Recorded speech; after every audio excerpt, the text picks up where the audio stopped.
देवी प्रपन्नाति हरे प्रसीद प्रसीद मातर्जगतोऽखिलस्य प्रसीद विश्वेश्वरि पाहि विश्वं त्वमेश्वरी देवी चराचरस्य शरणागत दीनार्थ परित्राण परायणे सर्वस्यार्ति हरे देवी नारायणी नमोस्तुते। नमस्कार, स्वागत है आप में। मैं आचार्य डॉक्टर विक्रमादित्य आपके साथ हूं।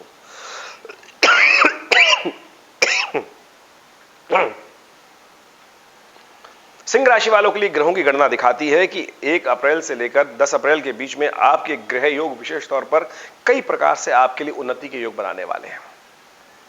केवल आपको 1 तारीख को 1 अप्रैल को थोड़ा सावधानी के साथ काम करना है। बाकी के जो 10 दिन है, जो 9 दिन है, वो आपके लिए उन्नति के योग बनाने वाले हैं। जो 1 तारीख का समय है वहां चंद्रमा थोड़ा क्षीण है आपके लिए, वो थोड़ा सा जुर्माने के योग दिखाता है। तो आपको 1 अप्रैल का दिन, वैसे ही देखिए क्या कहा जाता है कि वेस्टर्न फिलॉसफी के अंदर कहा जाता है कि 1 अप्रैल फूल का दिन होता है। आमतौर पे सब बचपन में जब क्लास में स्कूल में पढ़ते तो सब एक दूसरे को अप्रैल फूल बनाने की कोशिश करते। तो ऐसे में आप आज के दिन ध्यान रखिएगा कि बहुत सारे लोग आपकी कुछ बहुत ज़्यादा लल्लो चप्पो कर बहुत सारे जो आपके साथ मीठा मीठा बोलने का प्रयास करेंगे, उनसे बचने का प्रयास कीजिएगा। दुकान पे बैठे हो, काम पे बैठे हो, कोई बहुत ज़्यादा अच्छे अच्छे सब्ज़-बाग दिखाने का प्रयास करें तो उससे आपको बचने का प्रयास करना चाहिए। देखिए, शनिवार का दिन है, कोशिश ये करें आपकी राशि के अनुसार से आपको विशेष तौर पे शनि को प्रसन्न करने का प्रयास करना चाहिए। उड़द की दाल का दान आप करें, आपके लिए बड़ा श्रेष्ठ रहेगा, कल्याणकारी योग बनेंगे। साथ साथ एकादशी भी है तो विशेष तौर पे चावल का सेवन कम से कम ना करें और तामसिक भोजन से बचें, इस बात का ध्यान रखते हुए काम करें। 2 तारीख के दिन विशेष तौर पे सिंह में चंद्रमा प्रवेश करेंगे, रविवार का सुंदर अवसर पड़ जाएगा। तो ऐसे में और आपकी राशि के अनुसार से सिंह में ही विशेष तौर पर हम बात करें तो जब रवि रहेंगे तो वहां पर विशेष तौर पर रविवार का दिन पड़ रहा है। तो ऐसे में भगवान सूर्य का सुबह सुबह दर्शन करें, गायत्री मंत्र का पाठ करें और ग्रह दिखा रहे हैं कि परिवर्तन आपके लिए बड़ा शुभ रहेगा। और ऐसे में परोपकार के द्वारा बहुत सुंदर लाभ प्राप्ति के योग बन सकते हैं आपके लिए। अच्छे पॉजिटिव चेंजेस के योग दिखाई देते हैं, कुछ नए संपर्क बढ़ सकते हैं, नए संपर्कों का लाभ आपको लेने का प्रयास करना चाहिए, लेकिन केवल जिद से बचने का आपको प्रयास करना चाहिए। बहुत ज़्यादा जिद ना करें और थोड़ा सा क्रोध परेशान कर सकता है, तो इसलिए इस बात का ध्यान रखें कि घर में किसी से मनमुटाव ना हो क्रोध के कारण से। ऐसे में थोड़ा सा भगवान कोशिश करें, भगवान सूर्य का ध्यान करते हुए थोड़ा सा जल लेकर भगवान को अर्घ दे दें, थोड़ा नमक डालकर। देखिए, कल्याणकारी योग बनेंगे, कष्टों को दूर करने के योग बनेंगे। और उसके अगले दिन बहुत सुंदर तिथि है, 3 तारीख की हम बात करें 3 अप्रैल को, तो उस दिन प्रदोष का दिन पड़ रहा है। चैत्र का महीना है, पहला पक्ष है और खासतौर पर वर्ष का नव संवत का, और ऐसे में प्रदोष का दिन पड़ गया है। प्रदोष का दिन पड़ता ही पड़ता है, लेकिन सोम प्रदोष जो पड़ रहा है ना, सोमवार और प्रदोष का योग, ये बहुत सुंदर है। कहा जाता है कि समस्त दोषों को हरने के लिए, समस्त कष्टों को, हम दिन में बहुत सारे जीवन में काम करते हैं ना, पता नहीं कौन कौन से काम करते हैं, कहीं ना कहीं कुछ पाप भी हो जाते हैं और पाप ज्यादा होते हैं, पुण्य कम होते हैं। इस बात का ध्यान रख लीजिए। जब जीवन में कष्ट आ रहे हैं तो इस बात को समझ लेना चाहिए कहीं ना कहीं पुण्यों की कमी हो गई है, पापों की वृद्धि हो गई, कहीं मन में कई दिक्कत आ रही है। तो इसको ठीक करने का तरीका, अरे बहुत सुंदर तरीका है। प्रदोष के समय, शाम के समय कहा जाता है कि भगवान शिव स्वयं इस संसार में पार्वती जी के साथ भ्रमण करते हैं। उस दिन विशेष तौर पर आपको भगवान शिव की आराधना कर लेनी चाहिए। भगवान शिव का सौराष्ट्रे सोमनाथम च श्रीशैले मल्लिकार्जुनम उज्जैन्याम महाकाल ओंकार ममलेश्वरम, ये स्तोत्र है ना, अंत में कहा गया सप्त जन्म कृतम पापम स्मरणे न विनश्यति। इसका पाठ कर लेने से, केवल सायं प्रातः जो सुबह शाम कर लेंगे तो समस्त दिन में कृते हुए पाप जो है वो सब दूर हो जाएंगे। तो प्रदोष दोष रहित काल है और ऐसे में पुण्यों को उदय करने के लिए अवश्य आपको इसका सदुपयोग कर लेना चाहिए। वर्ष नया आरंभ हुआ है और ऐसे में सुंदर योग बनाया है, परमात्मा की कृपा से उसका लाभ लेते हुए काम करें। ग्रहों की गणना हमने आपको बताई कि नया कुछ उदय होता दिखाई दे रहा है, लेकिन बस आपको अपने खास तौर पे बहुत ज़्यादा मीठा मीठा बोलने वाले व्यक्ति से बचते हुए काम करने का प्रयास करें। इस बात का ध्यान रखते हुए काम करेंगे तो बहुत सुंदर स्थिति बन सकती है, लाभ की स्थिति बन सकती है। मन में थोड़ा सा हीन भावना उत्पन्न होती दिखाई दे रही है तो थोड़ा सा कोशिश करें, बैलेंस होकर चलने का प्रयास करें।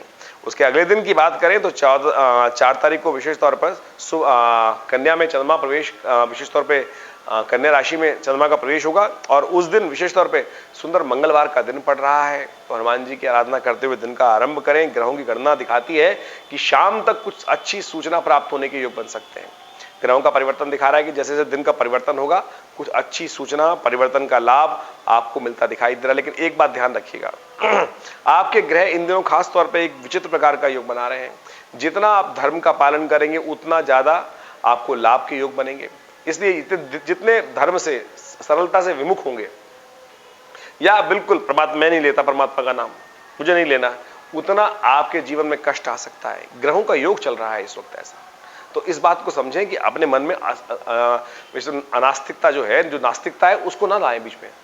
आस्तिक, भगवान पर विश्वास करते हुए, धर्म कार्य पर विश्वास करते हुए काम करने का आपको प्रयास करना चाहिए। इस बात को, छोटी सी निधि को ध्यान रखते हुए आपको काम करने का प्रयास करना चाहिए। 5 तारीख के दिन सत्यनारायण व्रत रहेगा और ग्रहों की गणना दिखा रही है कि ये कुछ नई सूचना आपके लिए लेके आता दिखाई दे रहा है। धन के संबंध में, लाभ के संबंध में, आपकी ट्रेडिंग, काम धंधे के संबंध में, व्यवसाय के संबंध में कुछ इंपॉर्टेंट चेंजेस आपको स्वयं देखने को मिल सकते हैं और बहुत लाभ की स्थिति बन सकती है। इस विश्वास के साथ काम करने का आपको प्रयास करें, लेकिन फिर भी काम करते वक्त इस बात का ध्यान रखें कि बेकार के काम, बहुत सारे लोग आपके पास इन दिनों ऐसे हो सकते हैं कि अरे ये काम, मेरा भी काम कर दो, मेरा भी काम कर दो। तो आप केवल जिनसे मतलब सॉल्व हो रहा है, थोड़ा सा मतलब ही बनते हुए काम करने का प्रयास करें। जनसेवा बहुत ज्यादा के चक्कर में न फंसे, इस बात का ध्यान रखते हुए आपको काम करना चाहिए। सत्यनारायण व्रत है, शाम के समय अवश्य, क्योंकि पूर्णिमा आ जाएगी शाम के समय, तो ऐसे में सत्यनारायण व्रत अवश्य करना चाहिए। ओम नमो नारायणाय इस मंत्र का जप करते हुए कार्य करें। बुधवार का सुंदर अवसर है, श्री गणेश का ध्यान करते हुए काम करेंगे तो बहुत सुंदर होगा। वहीं हम बात करें तो 6 तारीख की, तो 6 तारीख को विशेष तौर पे ग्रहों की गणना दिखाती है कि उस दिन ग्रहों का विशेष परिवर्तन का योग है। चंद्रमा परिवर्तन की तरफ जा रहे हैं और शुक्र भी परिवर्तन की तरफ जा रहे हैं। और शुक्र का परिवर्तन तो बहुत ही सुंदर है आपके लिए कि कुछ नए भोगों का उदय दिन दिखाई दे रहा है। आने वाले 20-25 दिनों में कुछ अच्छे भोग, अच्छे एंजॉयमेंट, घूमने फिरने का अच्छे खासे, जिसको बोला था ना, एंजॉयमेंट की प्राप्ति के योग बनते दिखाई दे रहे हैं। कुछ अच्छा भोजन, अच्छी सी चीजें, राजसी भोग, वो सब प्राप्त होने के योग दिखाई देते हैं। कुछ दिनों में आपके लिए बहुत अच्छे योग बन सकते हैं, क्योंकि शुक्र का परिवर्तन बहुत अच्छा। बृहस्पति तो अस्त हुए, लेकिन शुक्र परिवर्तन करके आपके बहुत सुंदर भाव में आ गए हैं और वो नया भोग, नए कुछ प्राप्ति के योग बनाते दिखाई दे रहे हैं। लेकिन गलत तरफ जाने से बचना चाहिए आपको।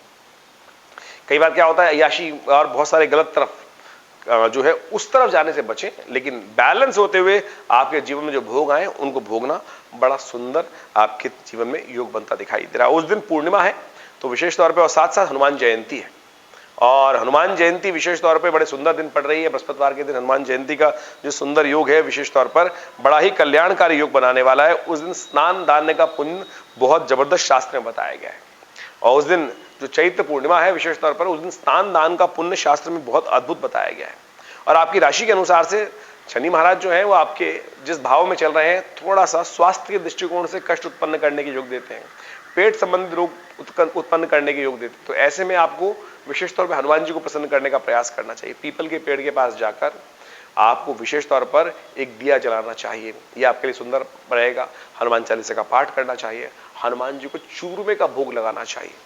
हनुमान जी को सबसे सुंदर जो भोग लगता है वो विशेष तौर पे घर के बने हुए लड्डू जो है, जो पराठे के द्वारा घी बनाकर और फिर उसमें जो चूमे के लड्डू बनाए जाते हैं, उनका भोग सबसे श्रेष्ठ कहा जाता है। तो इन सब का उपयोग करते हुए यदि आप काम करेंगे तो बहुत सुंदर आपके जीवन में लाभ के योग बन सकते हैं। वैसे धन के लाभ के योग अवश्य आपकी राशि के अनुसार से बनते दिखाई दे रहे हैं। इसका आपको लाभ लेते हुए कार्य करने का प्रयास करना चाहिए।